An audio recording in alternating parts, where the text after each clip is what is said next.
Hi everyone, this is Rion Paper. Today we will be continuing the ink swatching series with the first selection of green fountain pen inks. Green is one of my favorite colors in general, and I love writing with green ink, and apparently I have a lot of it. I think there will be 3 or maybe even 4 videos on green inks, and in this first one I will be focusing on the grassy greens, the more yellowy greens, and the warm, darker greens. For some inks I found it quite hard to pick a category. There will always be these in-between colors, so it's totally okay if you don't agree with how I categorize them. As always, I'll be using a glass of water, my Pilot Iroshizuku dip pen in fine, my makeshift sample vial holder, and an old towel. I'll be swatching on 52 GSM Tomoe River paper, and with all of that said, let's get swatching. The first ink is Diamine Mistletoe. Diamine Mistletoe was introduced in the 2019 Blue Inkvent calendar. It's a medium green, and I found that how cool or warm it appears shifts a bit depending on the paper you use it on. On the Tomoe River paper it appears a bit cooler and darker, whereas on some papers it appears lighter and a bit more warm. It also has a bit of red sheen. The second ink is Sailor Tokiwa-matsu, or Evergreen Pine.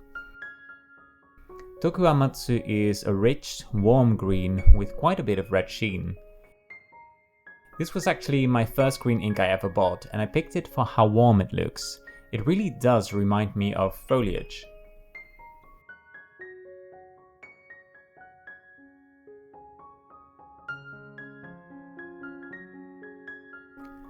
Then we have actually my most recent green ink, which is Dominant Industry Fisherman at Sea. This ink is part of the Painter series by Dominant Industry, with Fisherman at Sea being inspired by the homonymous painting by William Turner. I told myself I wasn't gonna buy any more green inks, but when I saw this, it's quite a dark green with some nice shading and a bit of black sheen.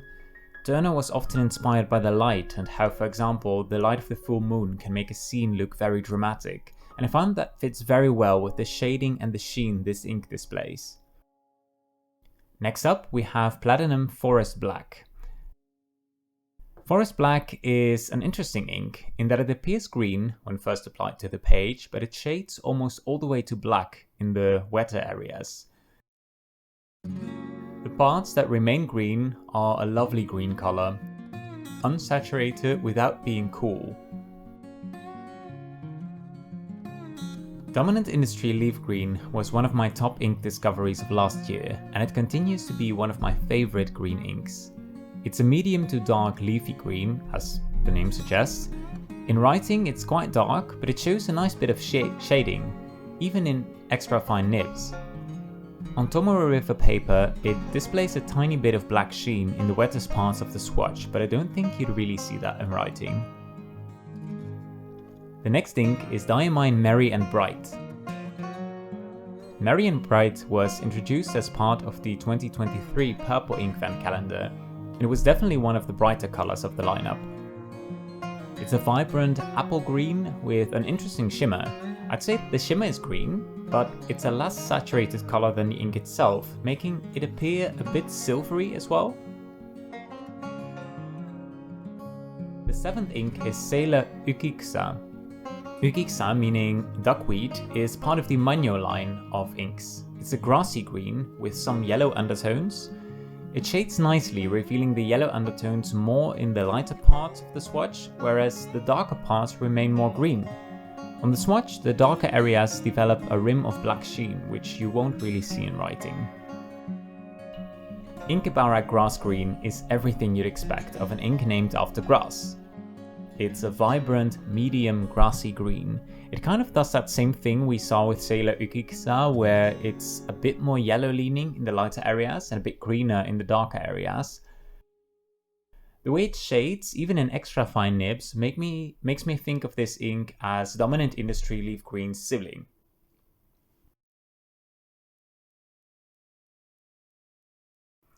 Inkebara Highlands Green is very similar to Grass Green, which is exactly why I wanted to try both, Highlands green has less of a yellow undertone and appears ever so slightly cooler than grass green. It also has less shading, which is why I personally prefer grass green over Highlands green, but for you it might be of course the other way around. It's worth mentioning that both inks have quite a dry flow and didn't perform that well with my dip pen. I think they would be at home in a wetter pen or nib.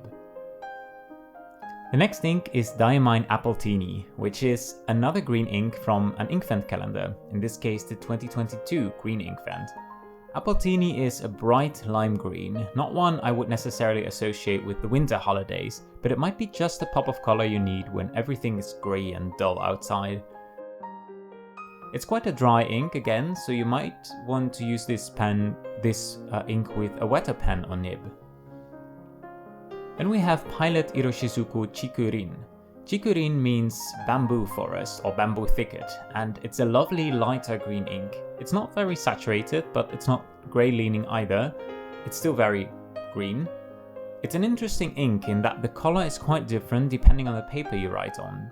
On this Tomori River paper, it appears a bit darker and a bit more bluish, a bit cooler. On other papers, it looks a bit more fresh and grassy. It has a lovely flow and it's a very well behaved ink. Next up is Diamine Spring Green. Spring Green is quite light, lighter than Chiku-rin, and also a bit more vibrant. It has a bit of shading, but unlike some of the inks I've swatched on this page, you'll only really see that shading in broader nibs. When compared to Diamine Appletini, Spring Green is notably more yellow leaning.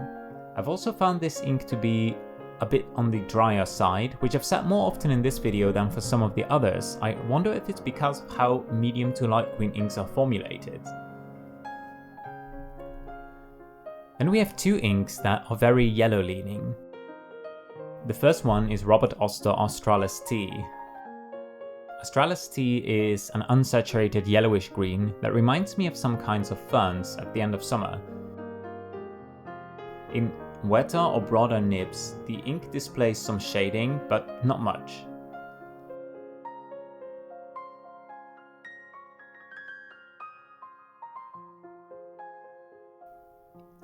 And the last ink for today is Pilot Iroshizuku Hotaru-bi. Hotaru-bi stands for the light of a firefly. It's a yellow-green, which could honestly be grouped both with other yellow inks or other green inks.